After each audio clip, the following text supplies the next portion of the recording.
Hai, Assalamualaikum. Salam sejahtera. Okey, masih lagi subtopik hujah. Bab 3, penakkulan logik. Okey, kita teruskan. Sekejap ya. Kita lihat kita nak buat apa hari ini. Bagaimanakah anda menentukan dan menjustifikasikan kesahan suatu hujah, deduktif dan seterusnya menentukan sama ada hujah yang sah itu munasabah. Okey, sebelum ni cikgu dah ajar hujah deduktif dan hujah induktif. Okey, hujah induktif khusus kepada umum, hujah deduktif umum kepada khusus. Okey, dan hujah deduktif ini dia terbahagi kepada 3 bentuk. Bentuk 1, bentuk 2 dan bentuk 3. Okey, terbahagi kepada 3 bentuk, 1, 2 dan 3. Okey, kita lihat bentuk 1. Bila sebut hujah, hujah dia ada premis 1, ada premis 2 dan kesimpulan. Okey, kena ingat ya. Okey, kalau bentuk 1 dia ada perkataan semua kat depan, kat sini semua A ialah B. Okey, apa maksud A ialah B? A itu ialah apa-apa penyataan, B pun apa-apa penyataan. Dia hanya bagi secara umum sahaja untuk menentukan dia itu bentuk 1. Cuma awak lihat kalau dia ada semua tu itu bentuk 1 dan untuk premis 1, untuk premis 2 C, okey. C ni penyataan yang lain, kita jadikan diwakilkan dia sebagai C. C ialah A letak dekat premis 1, kesimpulan C ialah B letak dekat kesimpulan. Okey, jadi awak kena pasti bentuk ni maka dia adalah bentuk hujah bentuk 1. Okey, hujah bentuk 2 pula dia ada jika P maka Q. Jika P maka Q. P adalah benar, okey, letak dekat premis 2 dan Q adalah benar letak dekat kesimpulan. Ingat, bentuk 2 dia ada jika P maka Q. P dan Q ni dia sebarang jenis penyataan dan untuk premis 2 P adalah benar, tak semestinya perkataan benar tapi dia ambil P letak dekat penyataan P tu letak dekat premis 2 dan Q letak dekat kesimpulan. Itu bentuk 2. Okey, untuk bentuk 3 pula sama juga jika P maka Q tetapi bentuk 3 ini dekat premis 2 dengan kesimpulan dia penafian bukan ataupun tidak. Untuk premis 2 dia ambil Q dulu. Yang ni dia ambil Q. Letak dekat premis 2. Untuk kesimpulan dia ambil P letak dekat kesimpulan. So 3 bentuk ini awak kena ingat bentuk-bentuk dia, awak kena pastilah bila diberi hujah tu kena pasti manakah bentuk 1, bentuk 2 ataupun bentuk 3. Dan dalam hujah deduktif dia ada sah, tidak sah, munasabah dan tidak munasabah. Okey, kita lihat satu persatu tak nak awak keliru. Suatu hujah deduktif dikatakan munasabah. Okey, jika semua premis dan kesimpulannya adalah benar. Jika semua premis dan kesimpulannya adalah benar. Okey, kita lihat contohlah. Awak boleh lihat pada buku teks awak muka surat 75. Okey, premis 1, semua pelakon pandai menari. Premis 2, Jasmine ialah pelakon. Kesimpulan, Jasmine pandai menari. Okey, dekat premis 1 ni semua pelakon pandai menari. Benar ke palsu? Adakah semua pelakon di Malaysia pandai menari? Dikata semua kan? Jadi tak semestinya semua pelakon pandai menari. Kat sini dia ialah palsu. Tetapi Jasmine ialah pelakon. Benar. Jasmine pandai menari. Benar. Okey, jadi kat sini hujah deduktif ni hujah yang sah ke tidak sah, munasabah ke tidak munasabah. Okey, kita baca pada buku teks awak muka surat 75. Hujah di atas merupakan satu hujah yang sah. Okey, dia sah. Kenapa dia sah? Sebab dia ada semua. Okey, ini ialah A, pelakon ni ialah A, menari ni ialah B. Yang A ni duduk dekat premis 2, A. Jasmine ni ialah C. Semua A ialah B, Jasmine ialah C. Pelakon tu dia pergi letak dekat premis 2 dan B menari letak dekat kesimpulan. Jadi Jasmine ialah C. Jadi kat sini bentuk apa ni? Bentuk 1 ke 2 ke 3? Bentuk satu. Okey, bentuk satu sebab ada perkataan semua. Lepas tu pelakon letak dekat premis 2, menari letak dekat kesimpulan. Dia ialah bentuk satu. Jadi apabila dia bentuk satu, dia ialah sah sebab dia memenuhi syarat hujah deduktif. Bila dia memenuhi syarat hujah deduktif sama ada bentuk 1, 2 ataupun 3, dia ialah sah. Dan okey, baca lagi. Walaupun kita tahu bahawa premis 1 palsu, bukan semua pelakon pandai menari, tetapi hujah ini masih sah. Okey, hujah ini masih sah kerana hujah ini memenuhi bentuk 1 seperti dalam jadual di atas seperti yang cikgu cakap tadilah. Tetapi hujah di atas adalah tidak munasabah. Dia tidak munasabah. Kenapa dia tidak munasabah? Kerana premis 1 adalah palsu. Ini dia punya justifikasi dia lah.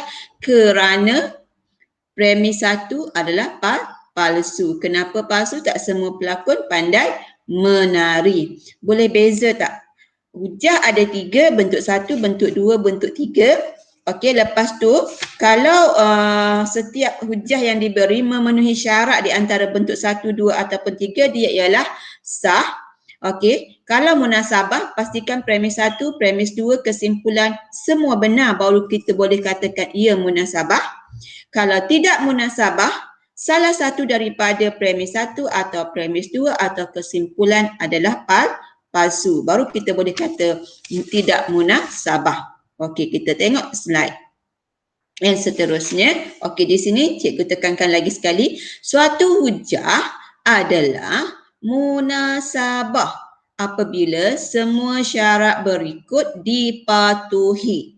Okey, iaitu hujah yang sah. Okey, hujah yang sah tu yang memenuhi bentuk tadilah. Bentuk 1 ke 2 ke 3 baru kata sah. Lepas tu semua premis adalah benar. Premis 1 benar, premis 2 benar, kesimpulan pun benar. Baru kita boleh katakan ia hujah yang sah dan munasabah. Okey. Alright, kita teruskan. Kat sini ya. Hujah deduktif, cikgu dah kata tadi, dia ada sah dan tidak sah. Sah dan tidak sah. Apabila dia sah, dia ada munasabah dan tidak munasabah. Cikgu dah ulang tadi ya. Okey. Sahnya suatu hujah adalah berdasarkan bentuk hujah sahaja. Maksudnya di sini apabila kita katakan dia sah, dia memenuhi syarat bentuk 1, 2 dan 3. Okey, sah. Dan sah ini ada yang munasabah, ada yang tidak munasabah. Kalau munasabah, apa dia? Premis 1 benar, premis 2 benar. Cikgu dah bagi tahu tadi ya, cikgu ulang lagi sekali. Kesimpulan pun benar. Baru dikatakan sebagai munasabah. Kalau tidak munasabah ini, salah satu daripada premis 1 ke, premis 2 ke, kesimpulan palsu. Okey, palsu. Alright. Dan hujah deduktif yang tidak sah, dia tidak memenuhi syarat bentuk 1 ke, bentuk 2 ke, bentuk 3. Tidak. Okey, baru kita boleh katakan tidak sah. Dan apabila dia tidak sah, maka tidak munasabah. Antaranya mesti ada yang palsu. Okey, hujah yang tidak sah adalah tidak munasabah. Okey, kena ingat yang tu Kemunasabahan hujah sah dan semua premis adalah benar. Boleh bezakan awak kena bezakan, tahu bezakan macam mana nak kena pasti sah tidak sah, munasabah dan tidak munasabah. Okey, kita teruskan, kita lihat contoh 17. Okey, muka surat 76. Okey, kita lihat ada jawapan di situ. Kita lihat adakah hujah di bawah sah dan munasabah, sekiranya tidak berikan justifikasi anda. Okey, A. Semua Kalau ada semua ni macam bentuk satu kan. Okey, kita lihat semua gandaan 16, yang ni A, nombor genap yang ni B. Okey, A letak dekat premis 2, gandaan 16 kan. Yang 64 ni ialah C. Okey, nombor genap letak dekat kesimpulan B. Okey, ini ialah sah. Mana jawapan dia? Kat bawah ni. Sah. Okey, adakah dia munasabah? Ya, sebab premis 1 benar, premis 2 benar, premis kesimpulan pun benar. Bila tiga-tiga dia benar, dia adalah munasabah. So awak kena tentukan sendiri sama ada premis 1, premis 2, kesimpulan tu benar ke palsu. Okey, ini pengetahuan lah. Alright, kita teruskan. B. Okey, semua macam bentuk satu, kita lihat bola keranjang A, bentuk sfera B. Tapi bentuk sfera dia letak dekat premis 2, bola keranjang letak dekat kesimpulan. Dah salah lah, sepatutnya dia kena terbalik kan. Baru betul bentuk satu. Tapi ini dia letak yang bentuk sfera tu letak dekat premis 2. So dia ialah tidak sah. Okey, apabila tidak sah, kita nak tahu dia munasabah ataupun tidak munasabah. Okey, lihat pada kesimpulan bumi ialah bola keranjang. Tak logik, maka dia ialah tidak munasabah. So, lihat dia punya justifikasi tidak sah. Tidak sah kerana tidak mematuhi bentuk hujah deduktif yang sah. Dan tidak munasabah kerana kesimpulan adalah palsu. Jadi kat sini tidak sah dan tidak munasabah. Okey Okey, kita lihat C. Okey, C pula W kurang daripada 9. Okey, ni P, yang ni Q. So W tu 4 W tu ialah nilai dia 4. So yang 9 ni P, betul. Okey, Q ni letak dekat kesimpulan. So ini bentuk apa? Bentuk 1, 2, 3. Bentuk 1 tak mungkin sebab bentuk 1 ada semua. So bentuk 2 ke bentuk 3? Bentuk 2. Ini hujah deduktif bentuk 2 sebab dia ambil yang P tu letak dekat premis 2. Okey, dan Q letak dekat kesimpulan. So dia ialah sah. Okey, sah. Lepas tu tengok munasabah ke tak munasabah. Okey, yang ni benar. 4 kurang daripada 9 pun benar. 4 kurang daripada 19 pun benar. So sah dan munasabah. Okey. Okey, teruskan D. Alright, jika yang ini P, yang ini Q, lepas tu yang ini P, yang ini Q. Ini bentuk 2. Okey, bentuk 2. Sah. Okey, dia memenuhi syarat hujah deduktif, sah, bentuk 2. Tetapi yang kesimpulan ni AX kuasa N, kalau N tu kita letak N dia sebagai 2, so AX kuasa 2 kan. AX kuasa 2 tambah BX tambah C ialah ungkapan kuadratik, betul sebab ungkapan kuadratik ni X dia kuasa 2. Tapi kalau kita letak N tu 3, AX kuasa 3, AX kuasa 4, dia dah jadi bukan ungkapan kuadratik. Kalau AX kuasa 3, dia jadi kubik. Okey, tak boleh jadi ungkapan kuadratik. Kuadratik ni hanya boleh untuk X kuasa 2 sahaja. Sebab kat sini dia letak N. N ini apa-apa boleh nilai yang kita boleh letak. Okey, jadi untuk kesimpulan ni tak benarlah. Kesimpulan tak benar, premis 1 pun jadi kesimpulan tak benar, palsu lah. Okey, palsu. Premis 1 pun palsu. So dia sah sebab dia memenuhi syarat bentuk 2 dalam hujah deduktif, tapi dia tidak munasabah. Okey, dia tidak munasabah kerana premis 1 dan kesimpulan tidak benar. Okey, alright, kita teruskan untuk E. Harap faham setakat ini. Okey, kalau tak faham awak boleh ulang balik video cikgu. Jika K boleh dibahagi tepat dengan 8, maka K boleh dibahagi tepat dengan 4. Okey, tengok premis 2 dengan kesimpulan. Ada perkataan tidak. Ini ialah statement penafian. Dia ialah bentuk 3 sepatutnya. Tetapi yang P ni dia letak dekat premis 2. Tengok dengan 8 dengan 8. Okey, yang P tu letak dekat premis 2 tu. Okey, yang Q ni yang dengan 4 ni dia letak dekat kesimpulan. Kalau bentuk 3, dia sepatutnya dia terbalik.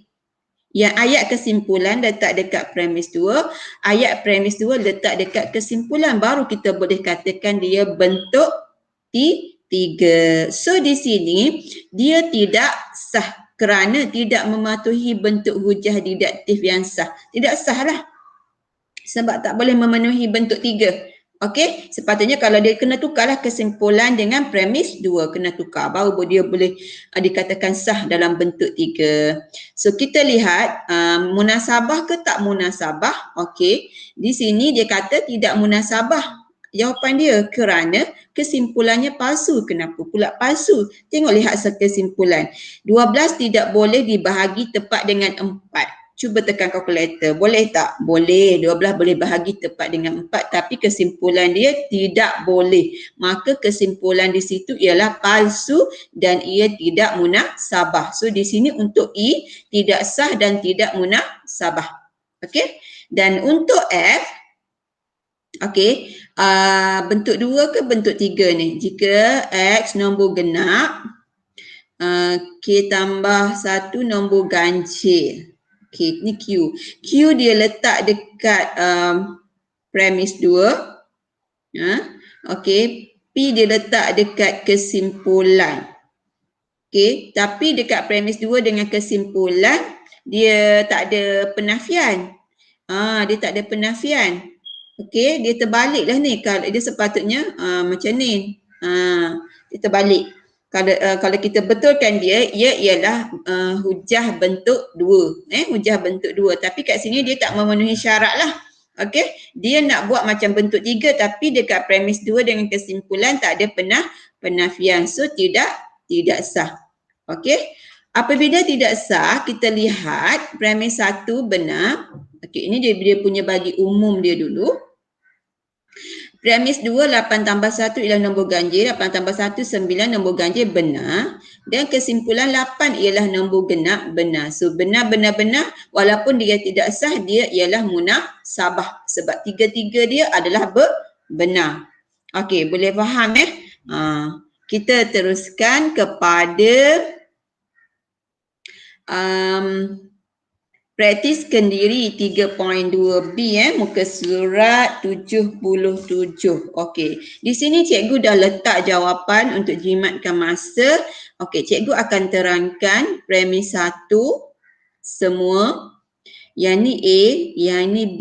Okey, so A letak dekat premis 2, B letak dekat kesimpulan. Okey, dia sah. Sah dia sebab dia memenuhi hujah deduktif bentuk 1. Ni bentuk 1. Okey, kita tengok dia benar ke palsu. Semua gandaan 5 ialah gandaan 10. Gandaan 5, 5, 10, 15, 20. 15 tu gandaan 10 ke? Tak. Dia adalah palsu. 35 gandaan 5 benar. 35 gandaan 10 palsu. So ada palsu kat sini. Walaupun dia sah memenuhi hujah bentuk 1, dia tidak munasabah kerana premis 1 dan kesimpulannya adalah palsu. Boleh Okey, nombor 2 pula semua. Segi 4 sama A, sudut tepat B. Okey, PQRS C. Okey, kita label wakil seperti macam bentuk 1. Tapi dia ambil segi 4 sama tu A. Okey, C ialah A. Yang ni B. Okey, dia adalah sah. Sah, dia memenuhi bentuk 1. Okey. Dan kita lihat benar palsu. Yang premis 1 benar. Okey. Segi 4 sama bersudut tepat. Ya, betul. PQRS benar. Segi 4 sama. Segi PQRS bersudut tepat. Betul. So benar. 3 benar. So dia ialah munasabah. Okey, seterusnya soalan nombor 3. Okey, sah atau munasabah, sah ke tidak sah jika maka, okey, yang ni duduk sini, yang ni duduk sini, simbol berubah tak? Simbol tak berubah. Okey, kalau simbol berubah dia jadi bentuk 3. Yang ni bentuk 2. Bentuk 2. So premis 1 benar, premis 2 benar, kesimpulan pun benar. So sah dan munasabah jawapan dia. Okey, kena faham betul-betul Okey, soalan nombor 4. Soalan nombor 4, okey, K tolak 5 kurang daripada 9, maka K lebih besar daripada 9. Okey, kita lihat K tu dia bagi nilai sebagai 10. Okey, dia ni simbol pun tak berubah. Okey, simbol ni yang ni letak sini. Okey, yang ni letak sini. So ini ialah bentuk 2 sah. Dia bentuk 2 sah.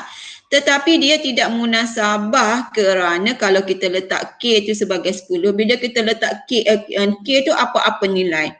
Awak ujilah, awak test lah, letaklah apa-apa nilai dia. So kat sini dia letak K sebagai nilai 10. So kesimpulan dia 10 lebih besar daripada 9. Kalau K tu kita ambil nilai lain 8 ke, so 8 tolak 5, 3 kan, 3 lebih kecil daripada 9, tetapi 8 tu tak ni yang ni 8 bukan lebih besar daripada 9, 8 lebih kecil daripada 9. So untuk kat sini premis 1 dia palsu. Okey, palsu. Yang premis 2 dan kesimpulan benar sebab dia bagi nilai K 10. Kalau nilai K tu nombor lain, so dekat premis 1 akan jadi palsu lah. Okey, so masih lagi sah kerana memenuhi bentuk 2 tetapi dia tidak munasabah. Sebab premis 1 tu adalah palsu. Okey, nombor 5.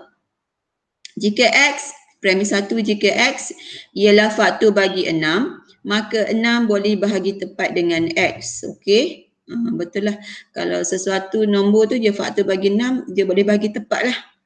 Sebab kalau faktor tu dia boleh bahagi dan boleh darab dengan nilai tu. Okey, sebenar. Okey, kat sini dia bentuk 2 ke bentuk 3? Sebab dia jika maka bentuk sama ada bentuk 2 ataupun bentuk 3. So kat sini 6 boleh dibahagi tepat dengan 3.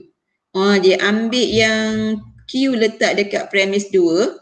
Lepas tu yang dia ambil P ni, okey. P ni dia letak dekat kesimpulan terbalik. Dan kalau dia ambil Q tu letak dekat premis 2, sepatutnya dia kena buat penafian. Dia bentuk 3 kan. Tapi kat sini dia ambil tu Q tu letak dekat premis 2, P letak dekat kesimpulan. Tapi dia tak buat penafian. So tidak sah lah kat sini. Tidak memenuhi syarat hujah deduktif. Okey, tetapi di sini ketiga-tiganya adalah benar. Okey, benar. Dia tidak sah tetapi tidak munasabah. Okey. Kat sini dia kata tidak sah kerana tidak mematuhi bentuk 2. Hujah bentuk 2. Kalau hujah bentuk 2, P mesti berada dekat premis 2. Dan Q berada dekat kesimpulan. Boleh rujuk balik jadual yang cikgu tunjukkan tadi. Banyak yang, jangan keliru, banyak yang awak kena ingat dan hafal bentuk-bentuk dia. Okey, seterusnya soalan nombor 6. Okey, ini dia bentuk apa ni? Bentuk 2 ke 3? Tengok ada penafian kat sini. Okey, yang ni sama dengan letak dekat premis 2 ada penafian. Yang ni pun ada penafian letak dekat kesimpulan. So, ialah P, yang ni Q. Q letak dekat premis 2, dia buat penafian. P letak dekat kesimpulan, dia buat penafian tidak tu. Okey, dia ialah bentuk 3 dan ialah sah. Dan ini adalah benar. Tiga-tiganya adalah benar, ialah munasabah. Macam mana kita nak tahu dia benar atau tidak palsu? Ini pengetahuan lah. Pengetahuan. Okey, so kat situ adalah benar. Kita terus yang slide yang terakhir. Soalan nombor 7, semua rhombus. Okey, kat sini semua rhombus. Sekejap soalan nombor 7. Okey, semua rhombus mempunyai perpenjuru yang berserenjang. Okey, perpenjuru semua yang ni A ialah B. Okey, B letak kat sini. Dia letak B kat sini, sepatutnya letak A. Okey, A pula dia letak dekat kesimpulan. So tidak sahlah, tidak memenuhi syarat bentuk 1 dan tidak memenuhi tidak mematuhi hujah bentuk 1 dan tidak munasabah. Kenapa dia tidak munasabah? Sebab kat sini dia kata semua rhombus mempunyai perpenjuru yang berserenjang. Okey, jadi tak semestinya semua. Okey, ada rhombus yang tidak mempunyai perpenjuru yang berserenjang. Okey. So palsu benar-benarlah. Palsu benar. Okey. So tidak munasabah. Alright, kita teruskan. Okey. Nombor 8, jika maka ni bentuk apa ni? Bentuk, okey dia ada perkataan bukan cuma kita lihat nombor genap 3x ni duduk dekat kesimpulan ni Q duduk dekat kesimpulan dekat premis 2, yang X ni duduk dekat kesimpulan P. Betul lah. Ini ialah bentuk 3. Ini bentuk 3 dia adalah sah. Dan bila sah ni benar dan munasabah. Okey, munasabah. Right, kita teruskan soalan nombor 9. Kenapa soalan dia kata, jawapan dia kata tidak sah? Kita lihat. Okey. Okey, dia simbol ni lebih besar, ni lebih kecil, dia dah ada buat penafian di situ, dia terbalikkan simbol tetapi dia ambil yang P letak premis 2, sepatutnya dia kena ambil yang Q letak dekat premis 2. Kalau dia tukar simbol. Ulang lagi sekali. Patutnya dekat premis 2 dia ambil Q letak kat premis 2 sebab dia tukar simbol. Okey, yang P ni dia letak dekat kesimpulan sepatutnya, tapi terbalik. Dia ambil P letak dekat premis 2 dan Q letak dekat kesimpulan. Dia pun tukar simbol. Kalau tukar simbol itu boleh dikatakan sebagai penafian lah. Dan ini tidak sah. Kita tak boleh kata dia macam bentuk 3. Dia seperti bentuk 3 tapi dia salah ambil. Letak dekat premis 2 dengan kesimpulan tu salah ambil. Jadi dia tidak sah sebab tidak mematuhi hujah yang ketiga. Walaupun dia tidak sah, semua ni adalah benar. Walaupun dia tidak sah, semua tu adalah benar. Macam mana nak tahu benar atau palsu? Letaklah apa-apa nilai dekat K. Okey? Dan dia ialah munasabah. Okey, last kali nombor 9, semua kubus ialah kuboid. Okey, objek P ialah kubus. Okey, ni P dekat premis 2 P dekat yang ni Q, kuboid Q dekat kesimpulan Q. Okey, so dia ialah bentuk 1. Okey, dia sah. Lepas tu benar munasabah. Benar munasabah. Okey, setakat itu sahaja dari cikgu. Alright, harap semua cuba fahamkan ya.